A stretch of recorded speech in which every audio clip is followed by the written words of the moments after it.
November 25th, 1943. 1:41 in the morning.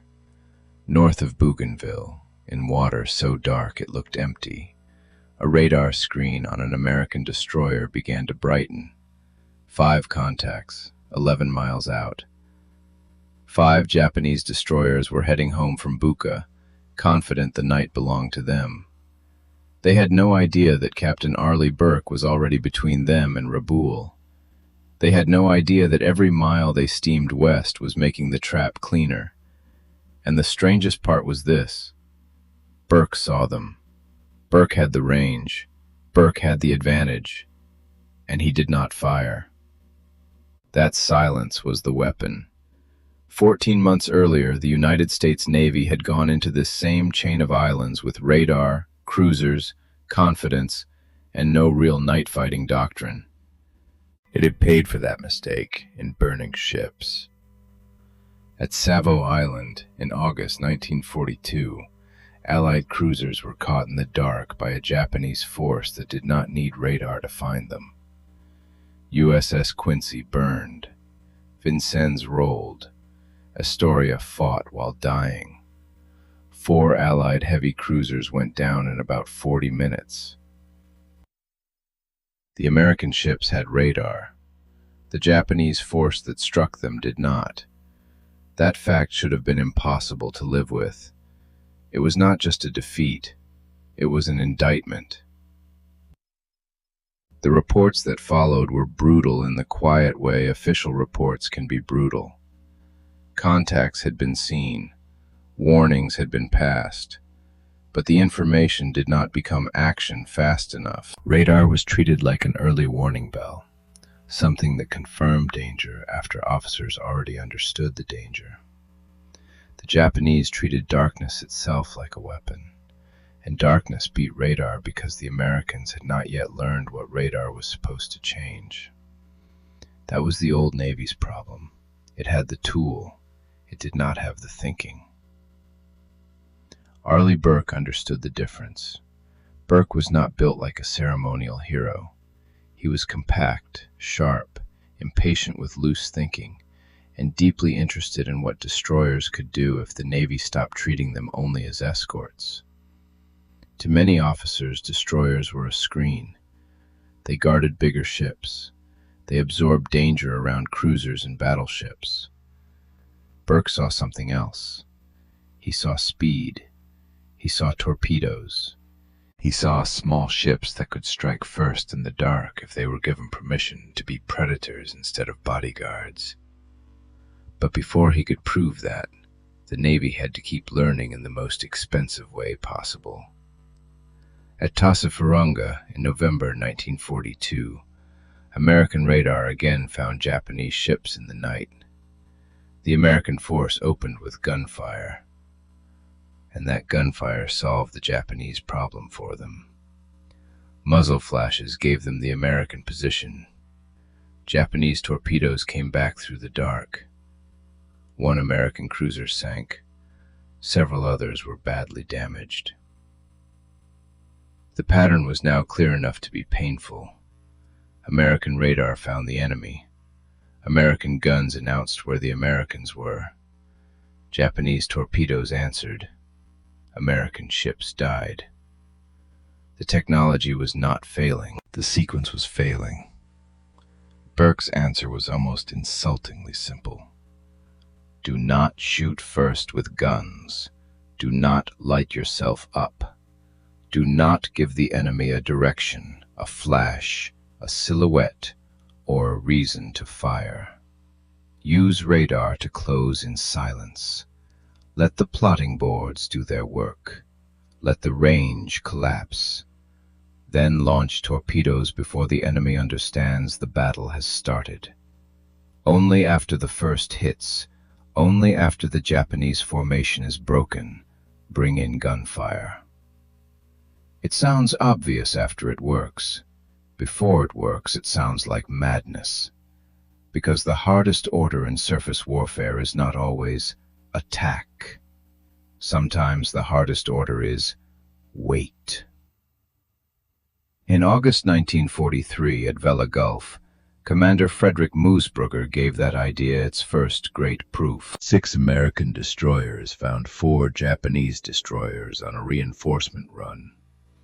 They did not announce themselves with gunfire. They closed under radar. They fired torpedoes first. 3 Japanese destroyers were sunk. No American ship was hit. That was more than a victory. It was a message to every officer who had decided that Japanese night fighting was some mystical advantage Americans could never match. It was not mystical. It was doctrine, and doctrine could be beaten by better doctrine. 2 months later, Burke took command of Destroyer Squadron 23, the Little Beavers. 5 destroyers that had been running hard in the Solomons, operating in the slot, chasing the routes the Japanese used to feed and reinforce their island garrisons. The crews were tired, the ships were worn, the waters were familiar in the worst possible way. Burke did not give them romance, he gave them repetition. His plan divided the squadron into 2 pieces. 3 destroyers would make the torpedo attack: USS Charles Osborne, Claxton, and Dyson. They would close in silence, using radar, and fire before the Japanese saw them. 2 destroyers, Converse and Spence, under Commander Bernard Austin, would stand off as the support division. They would not fire early. They would not get excited. They would not turn advantage into noise.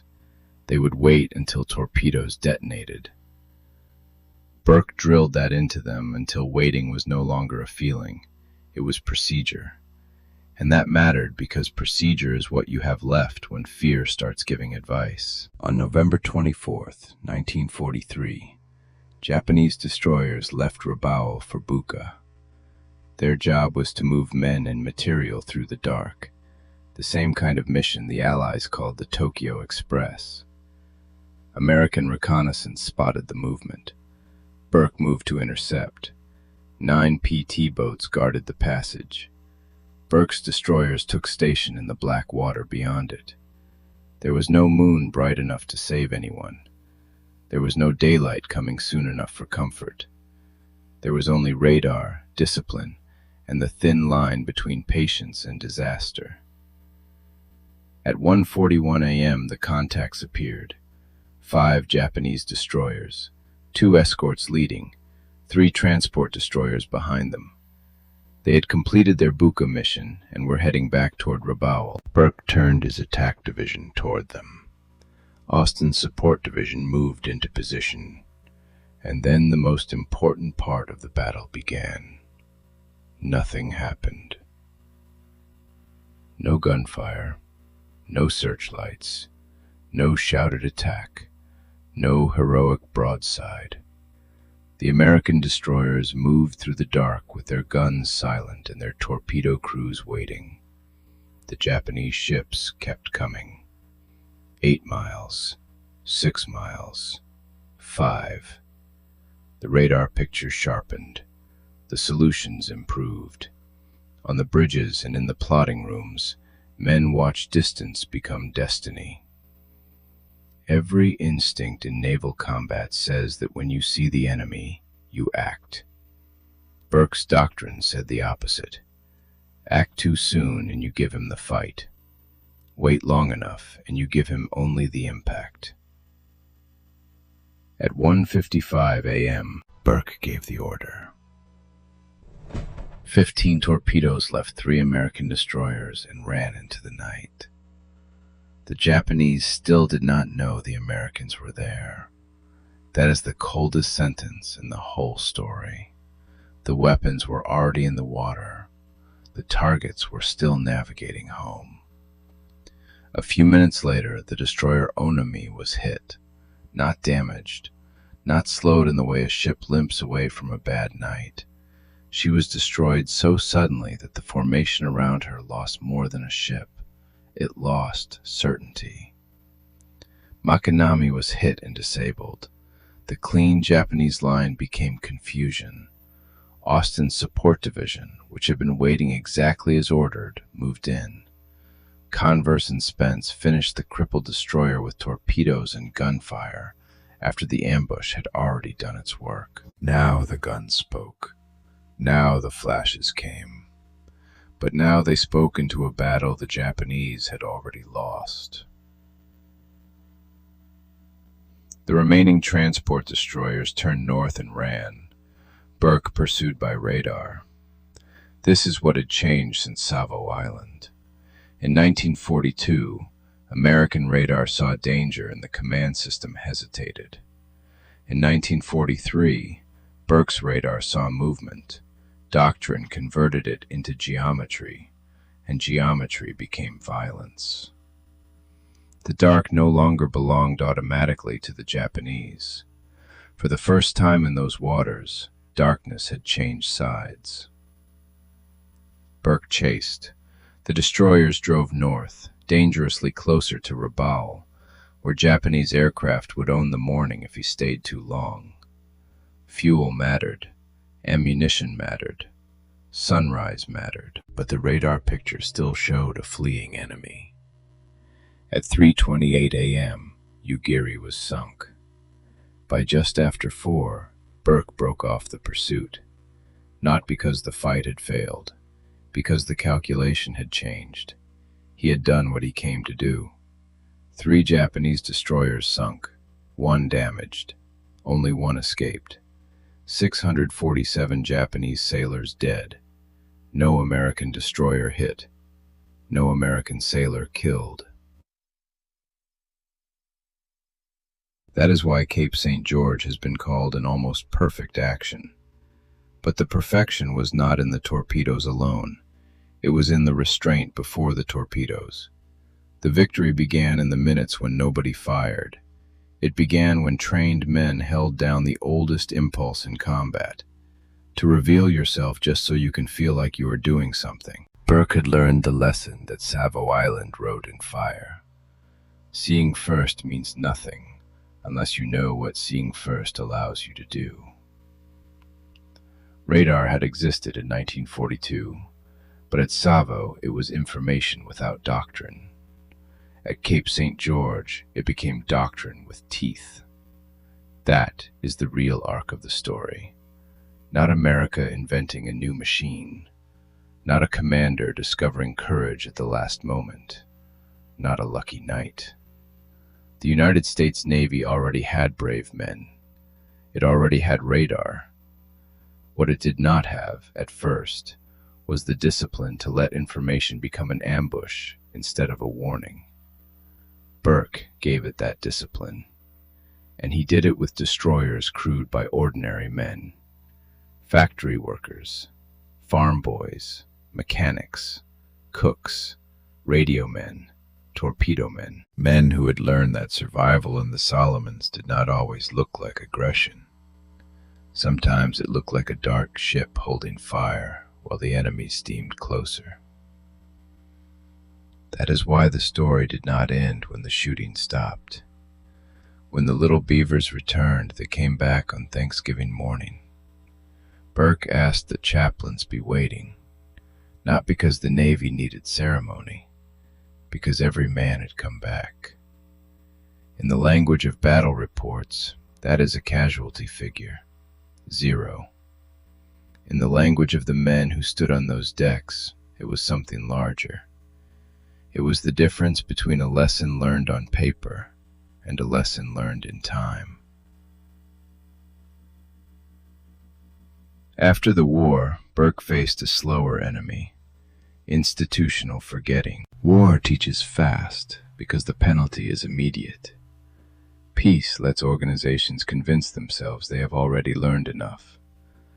Burke understood that the lesson of Cape St. George could not remain trapped in one-night action. If doctrine lived only in the memory of the men who had survived the slot, it would fade as they retired, transferred, or died. So he carried the principle forward.